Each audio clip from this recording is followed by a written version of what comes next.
अस्सलाम वालेकुम नाजरीन, मैं हूं आपका मेज़बान उबैदुर रहमान और आप देख रहे हैं चैनल तावीज़ 786। क्या आपके घर में अक्सर बीमारियां रहती हैं या आपको लगता है कि कोई साया आपका पीछा कर रहा है? कभी कभी दुश्मन की एक बुरी नज़र या किसी का किया कराया आपकी खुशियां उजाड़ सकता है, लेकिन मैं आपको एक ऐसा रूहानी किला बनाना सिखाऊंगा जिसे लांघना किसी भी जिन्नात या दुश्मन के बस की बात नहीं होगी।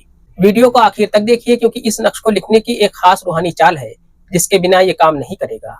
मेरे पास अक्सर कमेंट आते हैं कि हजरत, दुश्मन ने जीना हराम कर दिया है या घर में अजीब से बेचैनी रहती है। देखिए, जब इंसान की तरक्की होती है तो हसद करने वाले भी बढ़ जाते हैं। ये नक्श आपकी हिफाजत की वो ढाल बनेगी जो हर वार को पलट देगी इंशाल्लाह। आइए नक्श के बारे में जान लेते हैं। इस किले को तैयार करने के लिए आपको सिर्फ सफेद कागज और काली स्याही का आपको इस्तेमाल करना है, लेकिन याद रहे इसे लिखते वक्त आपका बावजू होना और आपका रुख किबला की तरफ होना जरूरी है, यानी काबा शरीफ की तरफ। पाक साफ होकर ही रूहानी ताकतों से मदद ली जा सकती है। इस अमल की इजाजत के लिए इस वीडियो को ज्यादा से ज्यादा शेयर करें और इस वीडियो को लाइक करें और कमेंट बॉक्स में अपना नाम लिखें या आमीन लिख दें और इस चैनल को सब्सक्राइब करना लाजमी है। आइए नक्श की तरफ चलते हैं। आपको सबसे पहले ऊपर इस तरीके से लाइनें खींच लेनी है। इस तरीके से खाके बनाने के बाद आपको ऊपर यहाँ पर 786 जो कि बिस्मिल्लाह की आदात है आपको लिखना है। 786 लिखने के बाद आपको इस खाने में लिखना है नू, यहाँ पर आपको लिखना है वाव, यहाँ पर आपको लिखना है ऐन, यहाँ पर आपको लिखना है ऐन, यहाँ पर आपको लिखना है नू और यहाँ पर आपको मीम लिख देना है।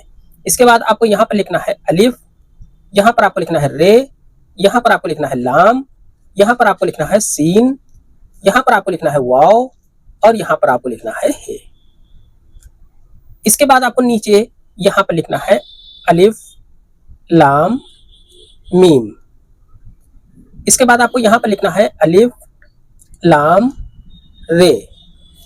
इसके बाद आपको यहाँ पर लिखना है अलिफ लाम मीम। इस तरीके से ये आपका नक्श मुकम्मल हो जाता है।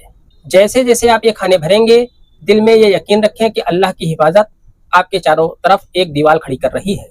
नक्श तैयार होने के बाद इसे सीधे अपने पास नहीं रखना है। इसे असरदार बनाने के लिए आपको एक छोटा सा वजीफा इसके ऊपर पढ़ना होगा जो मैं अब बताने जा रहा हूँ। आपको सबसे पहले औज़ बिल्लाह पढ़ना है, फिर बिस्मिल्लाह पढ़ना है, फिर आयतल कुर्सी पढ़ना है। इसी तरीके से 7 मरतबा आयतल कुर्सी पढ़ने के बाद इस नक्श के ऊपर आपको दम कर देना है। इस नक्श को आप अपने गले में पहन सकते हैं या घर के मेन दरवाजे के ऊपर आप लगा सकते हैं, सदर दरवाजे पर। अल्लाह ने चाहा तो कोई भी बुरी ताकत आपको छू तक नहीं पाएगी। इस अमल की इजाजत के लिए वीडियो को लाइक करें और अपना नाम कमेंट बॉक्स में जरूर लिखें ताकि मैं आपके लिए खास दुआ कर सकूं। आज की वीडियो में इतना ही, मिलते हैं इंशाल्लाह अगली वीडियो में। तब तक के लिए अल्लाह हाफिज। दुआ की दरखास्त के साथ।